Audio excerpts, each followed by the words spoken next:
possible temperature that we can achieve. It still seems to be emitting energy it's provided for. Wow. This is quite the power source. Beta radiation. So I don't have to worry about becoming the Hulk. No. You got that reference, Jarvis. I have ample entertainment libraries as well. Oh, wonderful. 3,000 games. The Hulk he knows, and Independence Day he does not. Or he just thought it was bad. Well, he would still know it. Doesn't mean he has to admit to it. Yeah. You didn't like the Will Smith movie. I'm not entirely certain. I'm not entirely certain you're appropriate AI for this mission. Mwah. Where's our Apple to hack into their computer? Their Apple laptop, yeah. Alright, so I will then begin to carefully take a very, very thin layer off of the outside of the sphere. Okay. With precision machining. Yes. In fact, I will actually program it in. So, like, basically I'm taking, like, an atom's worth off of it. Off the edge. Oh, Off of the circumference. Oh. Okay. That way it's still an even sphere. Yeah. Okay.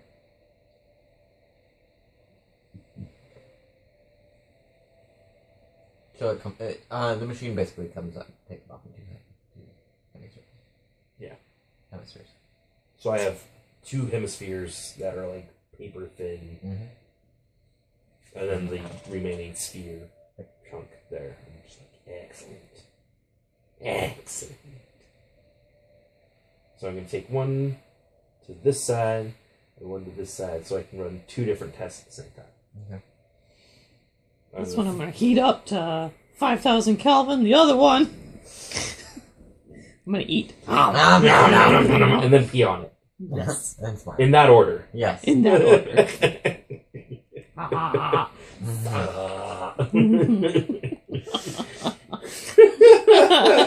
It's a cybernetic dick. Gross. It's you know, you twist it like that, it unlocks, and it's got the hose attachment like on the sinks. There you go. Oh, God. Great for waiters. Top off? It's okay, it's lemonade. That's right. Really warm lemonade. So the first test I'm going to do is I'm going to test exactly. I'm going to do an elements test on this side, and I'm going to do a radiations test on this side to get readings on all of the radiations it's giving out. Do you heat it up or do you wait for it to heat back up? I'm going to. I mean, the spectrograph you can do. Yeah, especially better when it's cold. Yeah, I'll do the spectrograph. That one while it's cold. The other one I'm going to set to where it will be allowed to warm back up to its regular temperature. Just naturally.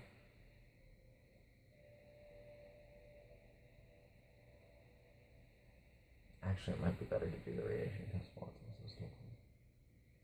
Yeah. Well, actually, I'll probably run the radiation test while it's cold, and then run that radiation test again once it's warmed back up. Okay. Because then you can tell, like, the difference, like, what...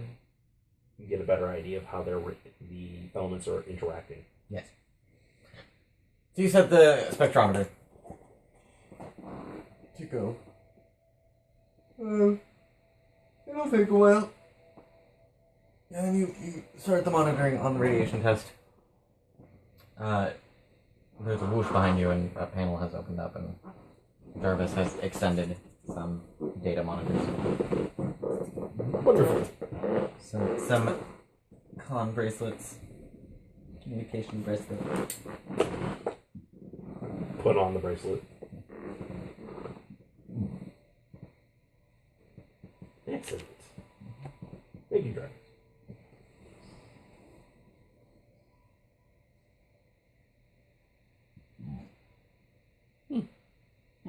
You're a flower. Meow. Isn't it her turn? It doesn't matter whose turn it is. Okay. Well, we were doing turns before, and then she's. Yeah, I didn't think she was skipping again.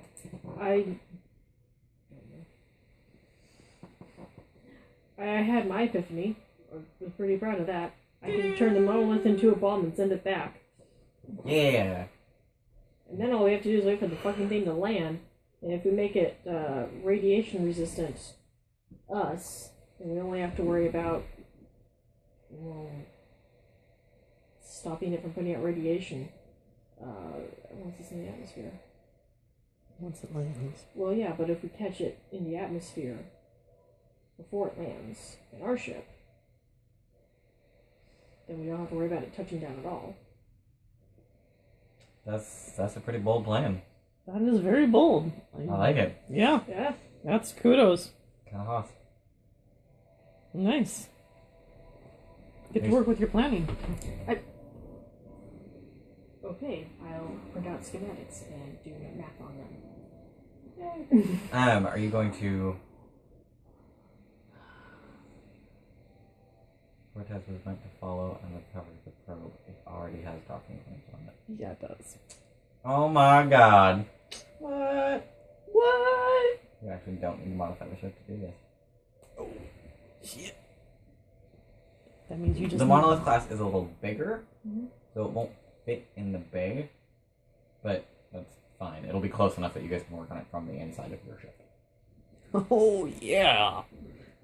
All right, I'm pumped now. That does, however, limit the size of the iridium casing that you can use. Yes, it does. You have to be able to fit it on the outside. Yeah. You may want to tell me this before I go mining a ton of uranium. Literally. Well, it never hurts to have extra. Yeah, no, That's fair. you might actually die. So the monolith class is actually smaller than our spaceship? Bigger than your spaceship. Okay, so we're not going to be able to work on it inside our spaceship. No. Okay. You can have it. You can have your spaceship attached to it and open up, and you can still work on it while you're standing in your spaceship. I see what you're saying. Okay. I was confused. Like, the monolith just changed size on me not pretty moving. radically. Yeah, no. Sorry. Yeah, you can work on it from within your spaceship, even though it's not in your ship. Okay. Recommended to do that as an atmospheric maneuver, however. Mm-hmm. Otherwise, you would die. Like, otherwise, you die. And I. And Well, if we have the radiation resistance, shouldn't we be fine to be able to go into the monolith? Dr. Citron? If we have radiation resistance, are we fine to be able to go into the monolith without getting contaminated or infectious? Infected. Well, Yes, yes? of course. the monolith has been spaced inside. It's unmanned vessel, so all the space is machinery, effectively. The drop pod's attached to the outside of the ship. I see. Because you don't want it in the atmosphere, because it might start releasing the radiation right away. No, according to the schematics, it's not designed to release radiation until it lands. Okay, we can do it in the atmosphere. In the event that there actually is a drop pod attached to it, Mhm. or drop pods attached to it, it's not designed to start until there are people there to defend it. I see.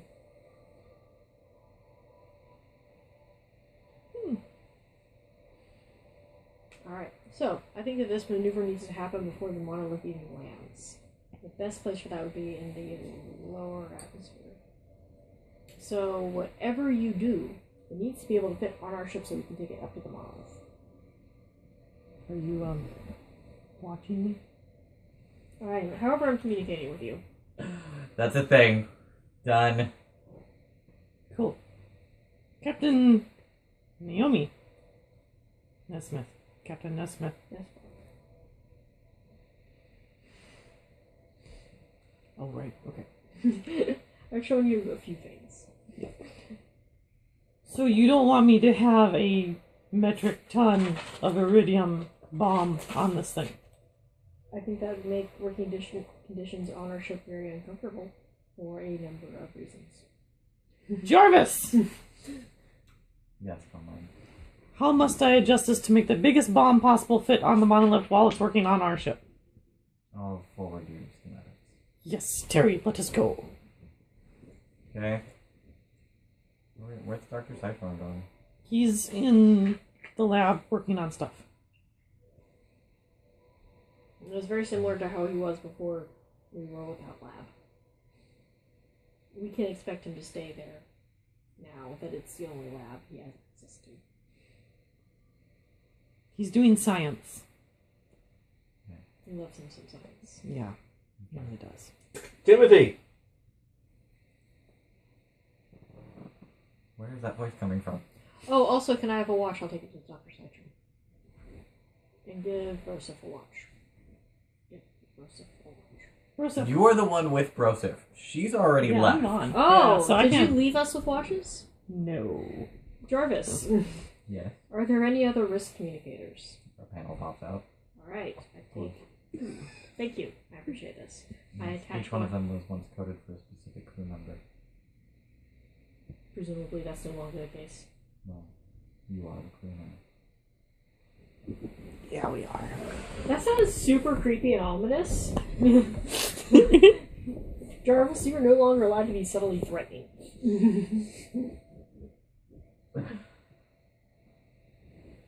I didn't realize I was being threatening. He says threateningly. Oh god. Too much fun. Alright, so I attach one to little Broseph. Yay. And then I'm going to take one to Dr. Citron so he has one, because I know he'll want one. Timothy follows you. Alright. Couldn't imagine why. What's this thing on my wrist? That is a... and blah, blah, blah, blah, blah. Magic watch. What? It's a magic watch. No, I don't tell him that. I wish I was there. I know. That's why I'm glad you're Here, not. Broseph, this is your magic oracle to talk to the wizard of Rokugan. Wow. Wow. That's probably why he's staying with me. I'm the only one who hasn't been lying to him for his amusement. I haven't been lying to him for my amusement. He's been breaking it down in terms that Broseph can understand. It's a magic oracle for talking to the wizard. What do you want? It's not wrong. Definite news. What magic is. Alright, so you head into the material science. Well, you head to the genetic sciences lab. I'm heading to where Jarvis is telling me that Dr. Citron is. The genetic sciences lab. When you get to the airlock. You know, the temporary biohazard containment airlock. Timothy, are you busy? Where's that voice? It's coming from your watch screen. Nothing on your wrist I gave you? Oh. How do I respond? I'll show you. By talking. Presumably that you would need to hit a button so that you're not just talking and transmitting it everywhere. Jarvis selects what to transmit to whom and when. I'm not entirely comfortable with Jarvis having that kind of control. Well, that's what he was programmed for.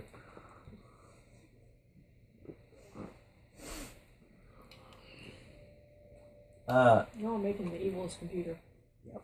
Where are you at? We're right outside. We have a gift for you. Oh, wonderful. Need Timothy to help me with some stuff, and it's a good time for him to start learning. What is this tent outside the door? Ah, that's where you'll get dressed. The bay was contaminated. I don't know what that word means. You know when people get sick? Yes. And you stay away from them? Yes. This keeps all the germs in one place, except it's not like a sickness. What are germs? Things that make you sick from another person. Okay. So, it's like being sick, and this keeps all the sickness from spreading, so that we can walk by the sickness without getting sick. Okay. And then we can pass in and out without taking the sickness with us. It's a magic wall! May or may not be what's happening in his head. Okay.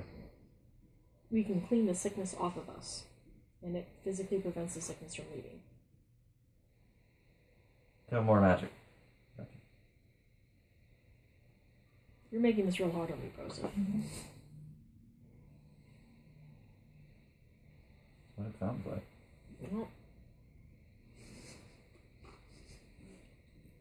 Well, alright, so you want to be like a wizard apprentice or whatever, right? Yeah. Okay. So, what is more useful to you, do you think? Every time you say, what is this thing and what does it do, would you like me to answer magic? Or would you like me to tell you its function? I'd like you to tell me what it does. Okay. So, simplifying it to it is a magic thing isn't helpful, because that doesn't tell you what it does. Not for you to explain it to me, no. Anyway, we're gonna go through the thing now. You guys help each other and your respective containment suits. And the airlock opens into what is a material sciences lab, and not at all the lab that you originally walked into the first time. I have the rest of the sphere in the lead containment box, and I have it closed and locked. And set aside in a container that will put it to 0 Kelvin. Yes. Or as close to as possible. That will keep it there. Ah! Captain Naomi. Didn't expect you to be coming in as well, but it's a good thing you are. Here. Inside, so the sphere is inside a lead box, which is inside that box. That box is keeping it as close to 0 Kelvin. Oh, so you'll have 2 now. Where did you get a sec?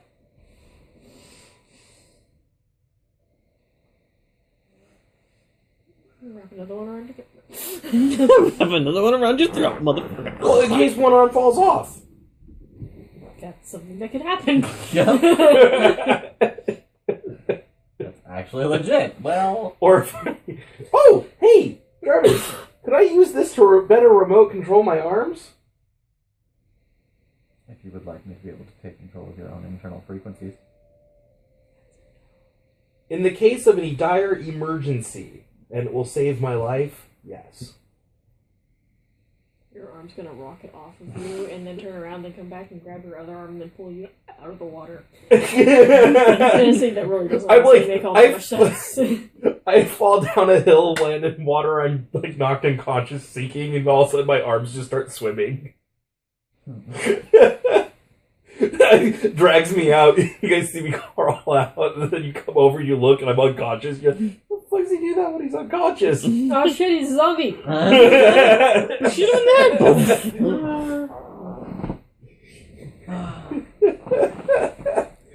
I'll remember that, Dr. Satchel. Thank you, Charles. Alright. So, there's your main component for your bomb. I took a shell off of it for testing. Still running the spectrometer and getting the radiation. And I have some core lessons for Timothy to go through real quick. Alchemy 101? Better. Jarvis, can I have a display screen over here, please? The wall flips. Awesome. Jarvis, could you please start Season 1, Episode 1 of Bill Nye the Science Guy? Timothy, back in this time, instead of using the word magic, they use the word science for the same thing. It means absolutely nothing like the same thing. Chair comes up. Are you certain this is the best programming? It'll be a good start. And a good start would be like, and so this is what fire is, and it isn't magic either. So where's Beekman's World? Let's tone it down a notch. It's a cartoon if you're watching. What's the cartoon with the mammoths? And a cave dude. How it works. Yeah, that's the one. There is one. It has really basic science concepts. It's a how it works cartoon, just the mammoths from how it works. How stuff works. Okay, well there's one.